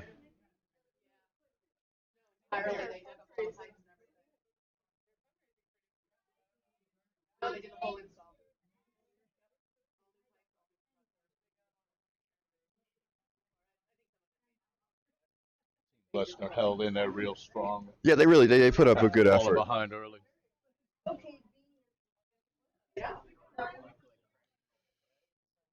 Larry, did you see what happened the last end on B? I was outside. Okay. Kitty, did you see what happened the final end on B? Carly might know.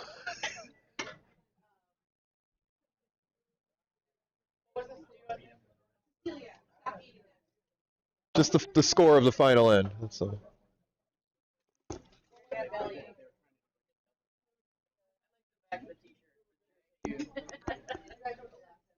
Got it when I was still in middle school. I worked in Lambeau Field. Apparently nobody was watching. Someone on stream caught it. I'll ask them when they come in, of course, but they played the whole end, so it should be scored. It should be scored on Curling's end. So anyway, not that important. The important thing is that Dunnam won the game, goes to 2-1, and will qualify for the playoffs. They will be the second team behind Kwan in this group. Because of tiebreakers, Kwan beat Dunnam head-to-head, even if they both finished 2-1.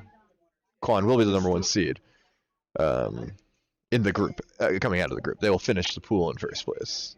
So of course, that renders their head-to-head a moot point, although Team It Kwan matters for seeding can still purposes. improve Yeah, their own and position. exactly. They their win here could still help them out a lot in trying to get one of those 2 coveted first-round buys.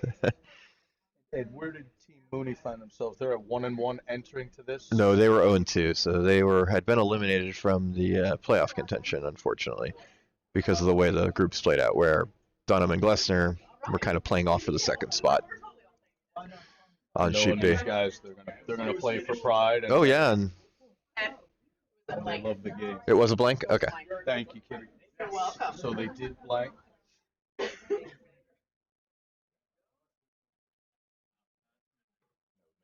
For your final. That would be the final score. Mark Mooney looking for Dickie Scott to move some of those red rocks off the center. Robert Kwan's got himself a pretty good situation for a steal.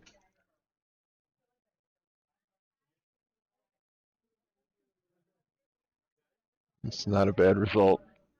Leaves yellow second and third. And Took all the traffic out of the front of the house. a little bit, yeah. Still got that couple. Oh, and he's got a high red guard. I just saw. Coburn will need to hit and stick twice. They're down to skip rocks, but if he can hit and stick twice, he will get to the extra end. Unlikely that Imes would flash, but you never know. But you have to hit and stick, obviously, to realistically give yourself a chance here. And being that he never really had. Ideally, you'd like to roll slightly away because you don't want to leave any potential for a double. Yeah, he could roll himself, I guess, a couple feet. Closer to us, to the right, to the right on. Very unlikely double. Yeah. Being that was the what led up to this 3 not very viable. Yeah, you'd need a flash of some sort to get. Often looks pretty good. Well, they're waiting on it. They're waiting on it. They are waiting hard, but here it comes. They got it. If they could get any roll, it would be good. That's okay. That's that angle's not great for a double. I mean, he may go for it. That'll be your slice double. You'd have to hit it pretty thin too. So he's going to ensure that he actually hits one, of course. Yeah.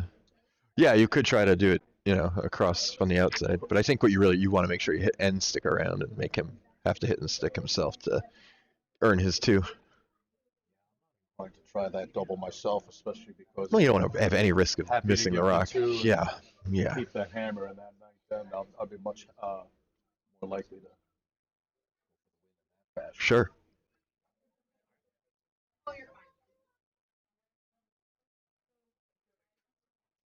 Well, Evo definitely giving him from all his skipping experience. Yeah, he is. He and Mark Mooney are having quite some communication down the ice. Yeah, he has had a long and prolific skipping career.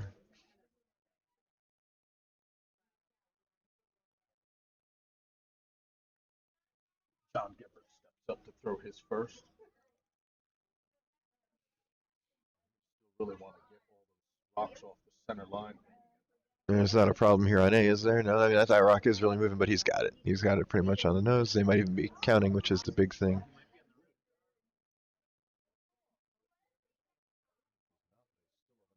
Draw. Most skips are going to hit this Edward right on the nose. And now Mooney's sitting second, third, fourth here. I mean, Kwan at the moment in position to steal, but dangerous when it's really 2, 3, 4. Yeah, got to be a little. Having a little team meeting, it looks like, actually to discuss the shot. This is a pretty critical juncture. And that's a good time to do it. Oh, sure. Know the importance of the situation. All right, Patty's throwing his last rock. He's a hit and stick for 2. One sweeper's in action. Nice. So it looks like they seem pretty happy. Oh, they need to be off it, but it'll be fine. That's going to stay easily, yeah. There's your deuce. Our first extra end of the Blazing Leaves, actually. Oh, it is? Okay. Yeah. Take all the rocks back down to the Yes. Play back down this way.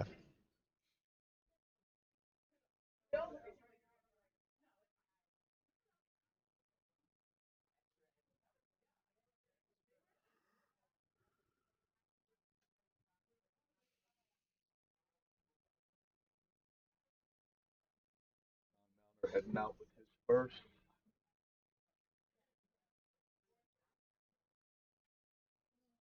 I was wondering the same. I didn't see the official and formal call. What was that? Just guarding. I think they want a second guard. You don't want to leave just one guard. This is going to bend a bit, isn't it? Are they playing a draw? It is already a bend. Is it going to... I can't open this up. You can't hit the other guard and open it up. Oh, no. Ooh. They did just that, Ed. They did. Yeah, but it's early enough in the end. I mean, they can just hit it. I think that's there, though. It's a tight port. But the problem is the left-hand guard is about 12, 15 feet in front of the right-hand guard, so you can throw a downweight shot and get it through there. And if you don't, and you clip either one, you're pretty happy. I mean, it's all those extra rocks for yellow that are the danger. 5, 6 inches off that stone. Yeah, he's just looking for him just to play probably something in the range of like control down, board, firm board. Wait, they got to go. Maybe not. Maybe they were okay. Oh, it's close. It's real. He's got it. He's got it. He's got it. Oh, is he on the other one though? Oh, what a rock. I think he wicked it on the way in. Might have just feathered it, yeah, like just a catch of it, but... That's a fantastic shot. Great throw. That's potentially a game-changing throw right there. To sit 4. Wow. And Dickie Scott, Yeah. Mark, they all just give him a quick congrats on that. Well, they know that was a huge moment right there. But even this end isn't over, let alone the game. There's could definitely have a steal, or certainly it's they're a good shot or two will cut him down. With all those yellow rocks being in the back of the house, there's some potential just sit in front of one of them. You know, make it harder for Mooney to get on the board here, or to at least take a big end. Missed while we were checking that out. The first rock on A over curled a bit. Kind of a corner-ish guard. Guard they'll use if they have to use it, but they'd much rather have a. All right, so there looks like Patty's playing to hit the rock in the house. Really would probably try to get a better guard here before you'd want to do that probably. Does of course have something, with your you want to consider what's going on with your team, of course, but kind of want to think long term in the sense of like, now they might be able to play a tap here and end up with a center guard by moving their guard. On their own. Move it to a center guard. All right, well that works. That's one way to get the center guard. Yeah. I'm inclined to say that definitely was not prescribed. No, but that was a great outcome to get a rock right on the center line, which is what they needed. So you had to kind of think long term in that situation. You want to get a center guard up so that since you don't have hammer, you'll have a place to hide that is difficult for them to beat. You can play around the corner guard, but you probably tend to do that late in the end when you don't have any other options, not so early. But it worked out for them pretty well. Robert playing a little draw here. I think so. And it looks like, it just caught the edge, and it's through there. His T-line on that. And about Well, he actually caught the guard and just slipped in. But that's, the problem with it hitting the guard is it did slide right back into the same port that they just made the hit last time. It's not a gimme, though. You have to throw the right weight to get through there. Looking at a lot of yellow stones then. Yeah, Marcus got himself quite an opportunity. Yeah, if he hits this, here, let's bring up the far C camera for you guys. Those that might not have seen it. Let's take a closer look at that house. Does have a shot for 5. This is his first rock, so got it in there. First. Yeah, Apologies. got it in there. Just clipped the guard on the way by, but that's why it's in the hole there. But it was a very nice shot. Almost looking at the same shot John Gepper just threw. Mm-hmm. Yeah, it's identical essentially to what was just thrown. Well, there's a great hit and roll by Brian Tully on A to potentially set up the steal. Yeah. All right, here's a big shot from Mark Mooney. It's close. Well done, Brian. They're on it early. Now, last time they were real tight. This is fine. Up. That's actually gonna go clean through the hole and get a little roll. Mark Mooney. Wow, a shot-making clinic here on C this end. Incredible stuff. I want to keep up the six sheet house just so we can see near A and far C at the same time here. Yeah, I think people are for gonna people. like that at home. Yeah, because we have two very. And Imes does pick off one of the guards. Patty's looking to put back into the center. I do want to pop up that house again, though, because let's talk about what Robert has here. And he's looking at it. I think he probably feels that he has to run something, even if he doesn't sit one, even if he pops it back into this pile on the bottom part of the screen now here, then he's probably sitting second shot, cuts down the scoring pretty well. If he makes it great, you could just be. Ed, are you still thinking here, and given this condition, to try to still force? Force is great. Stealing one is great. Giving up more than one is bad. Yeah. You're okay to give up 2, given that there's 5 in there. 2 is not. I mean, right from this situation, if you gave up Not 2, ideal. you could move on though. You're not out of the game at all if you're down 2 in the 8th.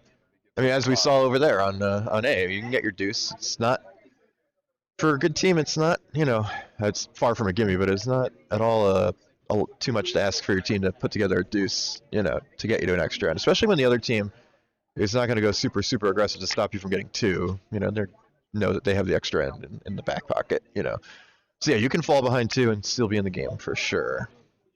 Let's go back out to our So you guys can see as Imes is trying to peel their way out of danger here on A. One sweeper on it immediately. Looks like they might nose. That's pretty well thrown. Not bad. They did leave the guard, so they really did the equivalent of peeling one guard because they moved 2 rocks out of the way, but left one. So it's as good as peeling one of the 2 for sure. Still on. It's going to be on now. I mean, most likely Imes is going to have to throw his last rock and against something, the way the end's setting up. Yeah, of course, that's assuming there aren't a couple misses or something. But it looks the way the end is shaping up now. It's Imes is likely going to have to throw against something that's not a gimme. All right, so I think he is playing the tap. He's not throwing a ton of weight, just based on what this looks like for Robert. He has taken some broom here. Just push that red rock right up into it. And that's, I think, maybe. I mean, I don't think he's. Nor is he drawing. I think that's draw weight. He's playing the straight draw to sit second shot. Is that his goal? Because I don't think he can count this way. We've got a wall of contestants in front of us, so we're gonna. Yeah, we're bringing the it. monitors. They're trying. Oh no, this can't be light. They've got to go. Oh no. They're gonna clip their. They're not even going to get to the guard. So that's a This will be a shot. shot for 6 with Mooney sitting 5. And to be honest, you could very well just consider throwing the rock away and I would throw this rock right knowing into the side knowing that. Yeah, and I think he's looking at a wide open half of the house. It might be he's throwing, but I don't think there's any reason to. Yeah. The only one I can think of is the pick. Right.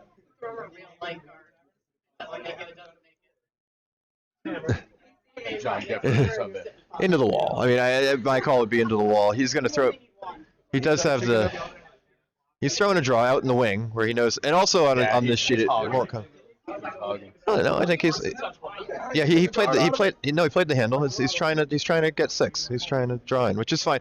The thing is, he has a large, wide open part of the sheet, so it'd be a pretty bad miss to. Oh, and they are. It's very close.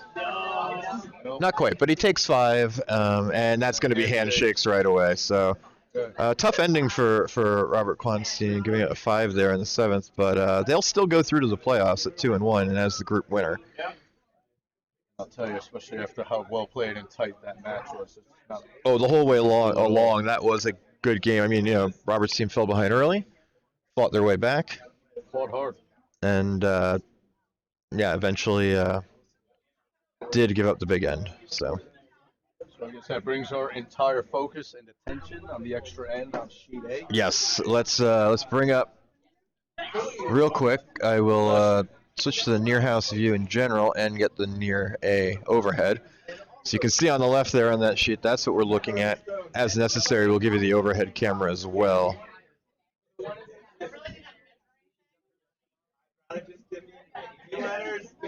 Trevor going the hack. Also should say, a great way to finish the spiel for Team Mooney. They were 0-2, grabbing a win here. Good way to finish up, even if it won't be enough to get them through the playoffs. All right, let's keep our focus here. Not an easy spot here for Team Imes. A lot of rocks building up. And the thing is, that guard is off center. So good rock there. Okay. The guard is. Makes them second best.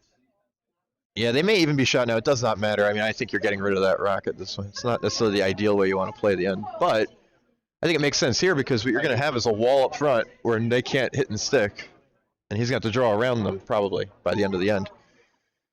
Somewhere pretty far outside. Yeah, ideally you'd hit and roll slightly away from the other one, or you don't want to leave a double. Patty's down to the hack now. Craig Doucette's got him. Yeah, Robert Kwan. We were talking here for a while there, a shot-making clinic there in the 7th end by both teams for 3 or 4 rocks in a row. Welcome back, gentlemen. That last end, a shot-making clinic for about 3 or 4 rocks in a row with some great shots. Right. And still, congratulations to Robert Kwan and team for making the playoffs as the 1 seed out of their group. Don't know what your situation will be like yet tomorrow because we don't know how many other teams will be 3-0 or 2-1, and yeah. Oh no! Is he flashing it? Oh no!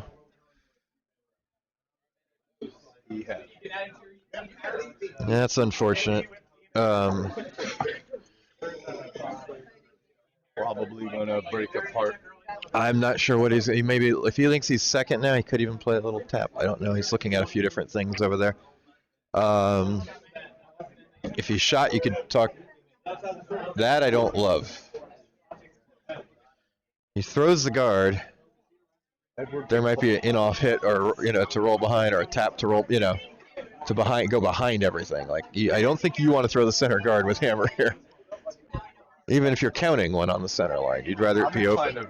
I'm inclined to move that up a little bit. Let's go back to that overhead as they discuss the shot. Yeah, the way they're talking, it sounds like they think red's counting, and it's close, but I would guess from the overhead that it's red too. It's tight, but probably red. And we've got a little bit of a slight angle on that. Yeah, but I think, and the way they're reacting out there, I think it's red's counting. I would agree. Now, depending where we are, a rock or two from now, there is always some potential that they could flick in off that rock in the 12-foot. That's not to be entirely ignored. No, well, so that's the thing about when he briefly considered the guard. The problem is they're hitting rolls off the outside red. The one on the top of the screen. The one on the top of the screen. You can either hit it hard, and I probably couldn't make the double because it would probably jam. So you're right. You hit it a little thin with some reasonable, boardish, hackish weight, and roll right behind everything, and then you have nothing, or not almost nothing for red. So guard's not right, but it's not an easy spot, and these are spots where it pays to have a team discussion and make sure everyone's on board with whatever you pick. The tap makes some sense. Yeah, there's no problems on time. We have a scrape after this draw as well, so there's more time between the draws. Oh, thank you, Frank. Frank Kemper watching, our good friend. He said that it was, B ended. I'm sorry I didn't have the chat up because he told us that B did end with a blank in the 7th, which we did eventually get that knowledge from someone else. But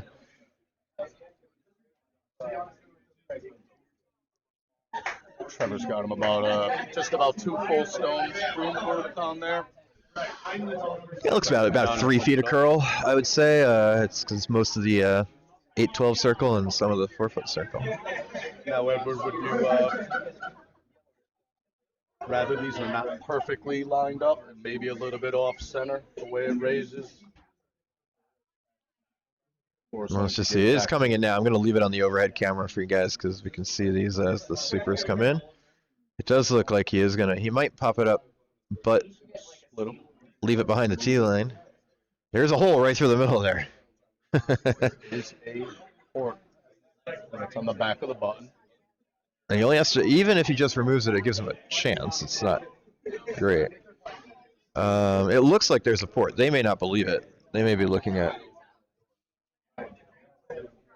not even looking at the possibility of going down the center line. Is it a chance that my view is not? Well, I'm looking. What I'm looking at, the one thing we have on the screen is we have the center line as a guide. That's what I was. And you can tell that there is room on both sides. Now it is a tight port. It's not a big port. But they didn't seem. But they didn't even look at that as an option. And maybe the weight Patty throws or something that his rocks curl a lot. They don't like throwing through the tight port. But the double's tough, and he's gonna have to make it. He's gonna have to at least move both of them. Craig's got him holding off. Holding off, but close. But close. No. Didn't get it.